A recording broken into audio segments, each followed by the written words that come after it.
Okay, so last time we were talking about the New Kingdom in ancient Egypt, and now we're going to talk about Akhenaton and the Amarna period. Okay, so, oops, why aren't it working?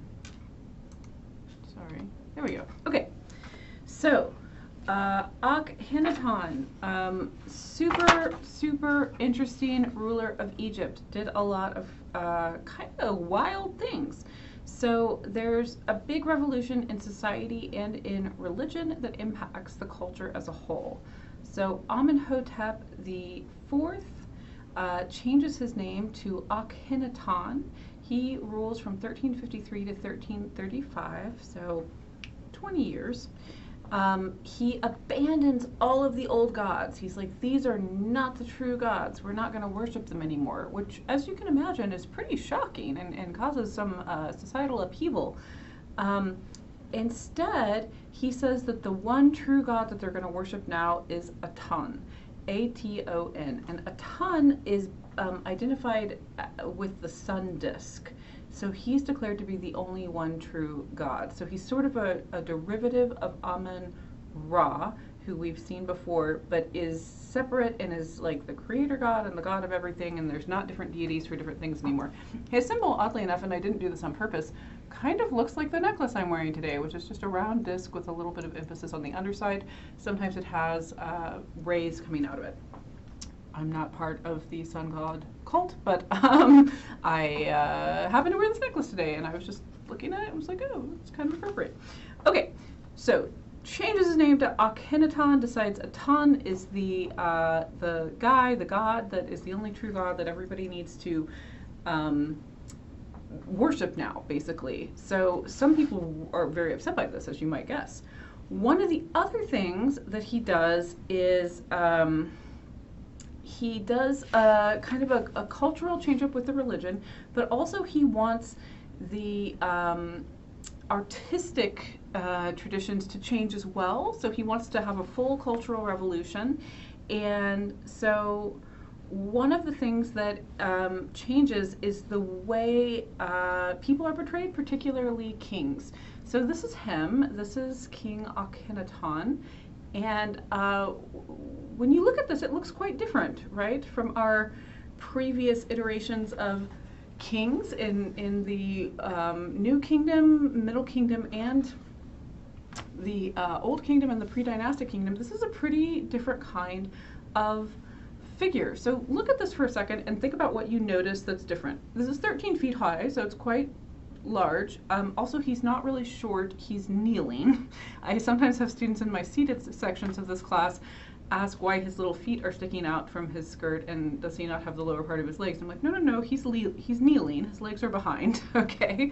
Which is also kind of strange. A king portrayed as kneeling is something we've not seen before. So part of that is that he is showing glory to this one true God that he has just proclaimed. So he's portrayed as kneeling. So that's one big difference. He's not seated on a throne. He's not standing. He's kneeling. It's a little bit softer looking. It's not quite so idealized.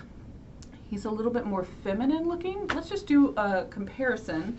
So here's a sculpture of Ramses II, which again, Ramses II is from that period where, in the New Kingdom, where our sculptures weren't quite proportional. They looked almost a little bit cartoony because the proportions are off. But we can make some observations here. Ramses is standing. He's standing in this pose with one foot slightly forward, which we see in a lot of Egyptian sculptures of pharaohs. The reason for that pose is that their 1 foot forward means they are stepping toward the next life. They are stepping into the afterlife. Very stiff, right? Very, very stiff. Doesn't look particularly realistic or human. Has very flat stomach, broad shoulders. Has a little bit oversized eyes and features. So kind of this larger than life figure stepping forward into the afterlife, very stiff, very kind of timeless, this idea of the timelessness of the king as a deity. Compare this with Akhenaton's sculpture. He's kneeling, he's showing that there's something greater than him, in this case Aton, this god that he's talking about. He has sort of an elongated, thinner face.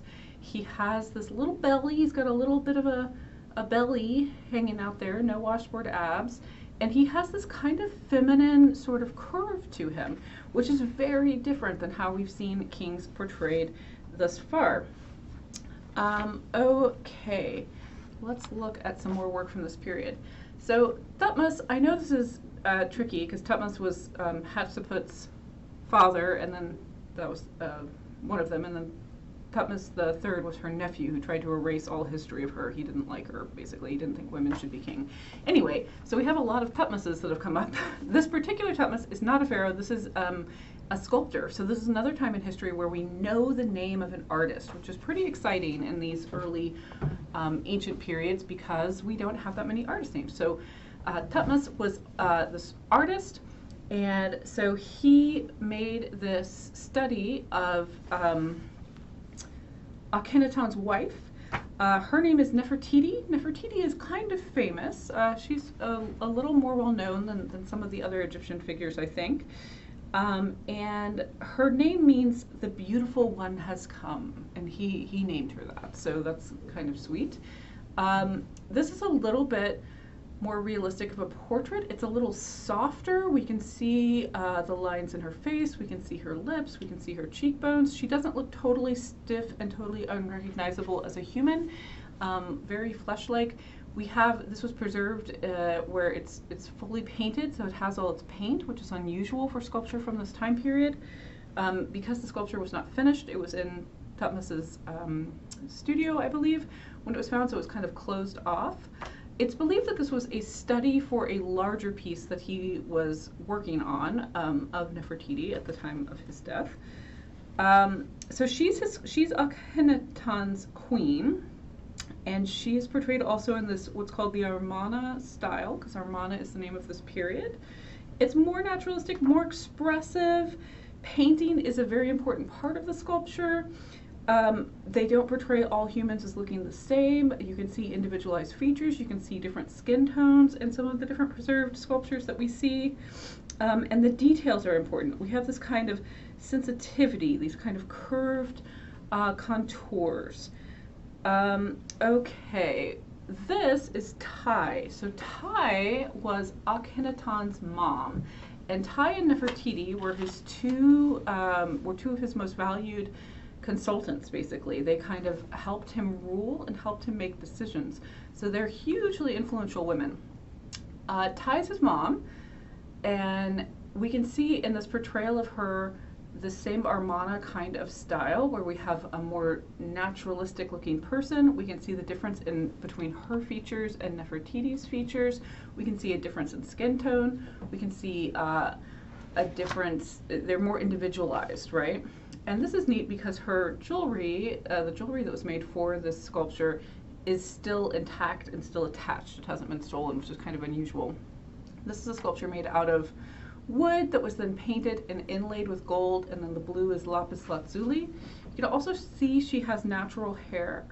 So she has connections to the kingdom of Kush, which is in modern-day Sudan, which I'll talk about in the next lecture. You can see she has darker skin and is portrayed with sort of a difference in features, which is one of the things that is really cool about the Amarna period in the style is we can see individualized people. We don't have this very stiff kind of everybody looks like this. Everybody's kind of portrayed as an individual, which is pretty cool. Okay, let's see. Was I going to say anything else about Tai? Okay, they're both, Tai and Nefertiti are in a lot of the art that portrays the king at this time. They were clearly around him a lot and were very important to him. This is a lovely little family portrait. So this is Akhenaton, Nefertiti, and their 3 daughters. So you can see 2 of the daughters. One is sitting on Nefertiti's lap, and one is sitting kind of up by her shoulder and reaching and touching her face. The other, Akhenaton, is holding and giving a kiss to, very affectionate, kind of a intimate family portrait, which I think is kind of sweet. We don't see a whole lot of that in the ancient world. In the middle, we see Atun, the sun god, who's portrayed as this disc. And the rays of light coming down are his favor coming down onto the royal family. You'll see at the end of some of the sun rays, we have the symbol of the Ankh, which is sort of cross-legged, has a loop at the top. The Ankh is a symbol of life, and it's supposed to also represent a balance between male and female energies and a symbol of life. Now, on the quiz, don't mistakenly put Ankh for essence or soul, because that's a different thing. That's the Ka. The Ankh is this idea, this later idea of a life force that comes from God, from Atan, from the sun god that Akhenaton made the main deity. When we look at this figure, this is a sunken relief carving, so it's carved into the limestone. It would have been painted originally. And I also love that you can kind of see Akhenaton's little belly there, just like you can in his sculpture.